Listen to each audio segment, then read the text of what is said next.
یہاں ہے نون الف زبر نا، را دو پیش رن، نارن، حا الف زبر حا، نارن حا، میم زیر می، نارن حامی، یا زبر یا، نارن حامیہ، تا دو پیش تن، نارن حامیتن۔ یہ جو پچھلا سمجھایا اسی طرح یہاں بھی ہے، وہاں پر بس فرق اتنا ہے کہ یہاں میں دو زبر کی تنوین ہے، یہاں پر دو پیش کی تنوین ہے، اس کے بعد حروف ہلکی کے 6 حرفوں میں سے ہا ہے، یہ دھیان دینا، یہ جو 6 حروف ہے اس میں سے ہا ہے، ان میں سے ہا ہے اسی لیے اظہار ہوگا، تو دو پیش تنوین کے بعد حروف ہلکی کے 6 حرفوں میں سے ہا آیا ہے، اس لیے اظہار ہوگا، یعنی نون کی آواز کو ظاہر کر کے گناہ کے بغیر پڑھیں گے۔ تو ظاہر کیسے کرنا وہ میں بتا دیا کہ رن، یہاں میں دو پیش ہے نا، رو اور نا، تو نا کو چھپنے نہیں دینا ہے، رو نا دونوں کو ملا کر کے کیا بولیں گے، رن۔ تو یہاں پر نون میں جو نا بول رہا ہوں وہ چھپنا نہیں چاہیے، نا رن حامیتن، اس کے وجہ سے یہاں کا نون نہیں چھپے گا۔ لام زیر لی، میم نون زبر من، لیمن، خا زبر خا، لیمن خا، شین زیر شی، لیمن خاشی، یا زبر یا، لیمن خاشیہ۔ یہاں میں دیکھیے نون ساکین ہے، یہاں پر دو زبر کی تنوین، یہاں میں دو پیش کی تنوین، یہاں میں ہے نون ساکین،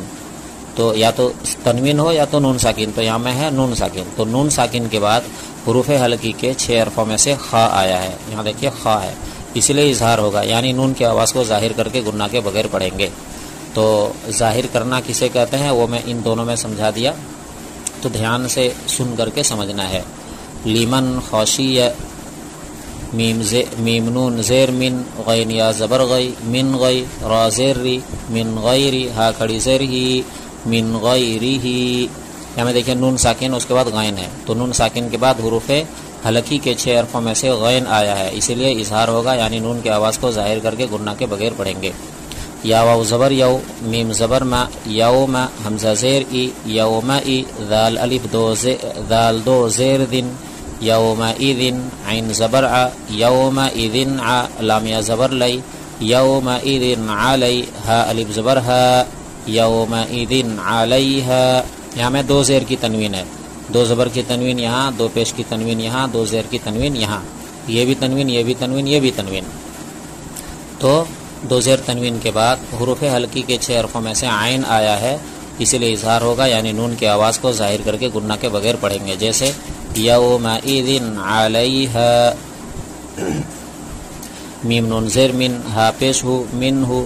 خا زیر خی، من ہو خی، تا الف زبر تا، من ہو خطا، با الف دو زبر بن، من ہو خطابن۔ یہاں میں دیکھیں نون ساکن ہے، تو نون ساکن کے بعد حروف ہلکی کے 6 حرفوں میں سے ہا آیا ہے، اسی لیے کیا ہوگا، اظہار ہوگا، یعنی نون کی آواز کو ظاہر کر کے گناہ کے بغیر پڑھیں گے، جیسے من ہو خطابن۔ یہ جو میں ابھی بول رہا ہوں کہ گناہ کے بغیر پڑھیں گے، یہ تو ابھی سمجھ میں نہیں آئے گا، اگلا سبق میں جب یہ پڑھ لیں گے اس کے بعد سمجھ میں آئے گا، فی الحال ابھی اس کو یاد کر لیجئے تاکہ آگے اچھا سے سمجھ میں آئے۔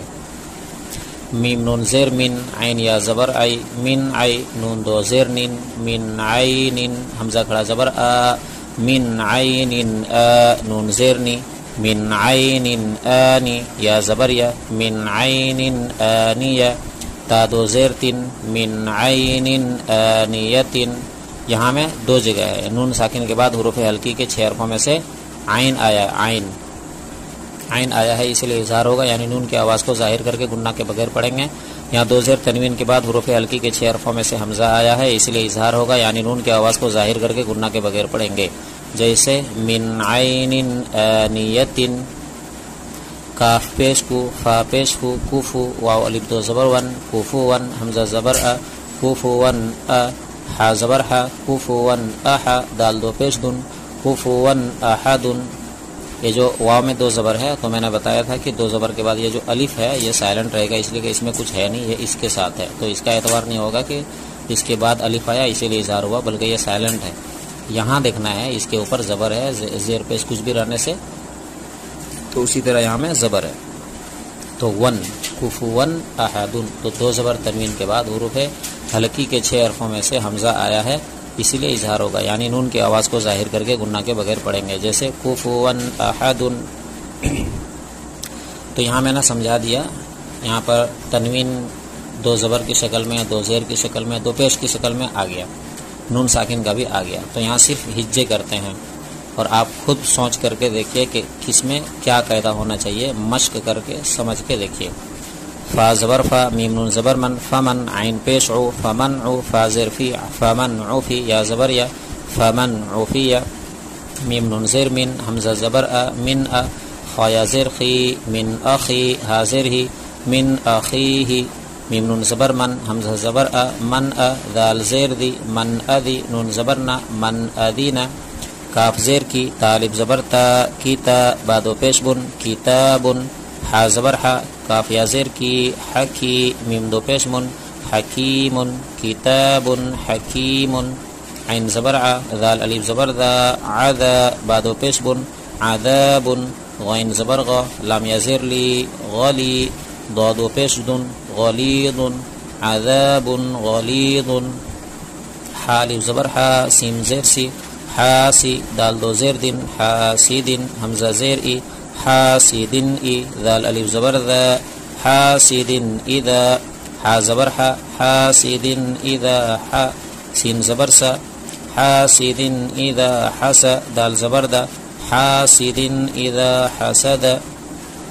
یہ میں نے یہاں میں صرف ہجے کیا اور قاعدہ یہاں میں سمجھایا، تو اس ہجے پر یہاں کے مطابق آپ سوچ کر کے دیکھیں کہ آپ کو کتنا یاد ہوا، اس میں مشق کیجئے تاکہ آپ کو پتہ چلے گا کہ مجھے یہ سبق سمجھ میں آیا یا نہیں آیا۔ اگر سمجھ میں نہیں آیا تو کمنٹ کر کے پوچھ لیجئے، میں انشاءاللہ بتا دوں گا، اور ثواب کی نیت سے آگے بڑھائیے تاکہ اگلوں کو بھی فائدہ ہو۔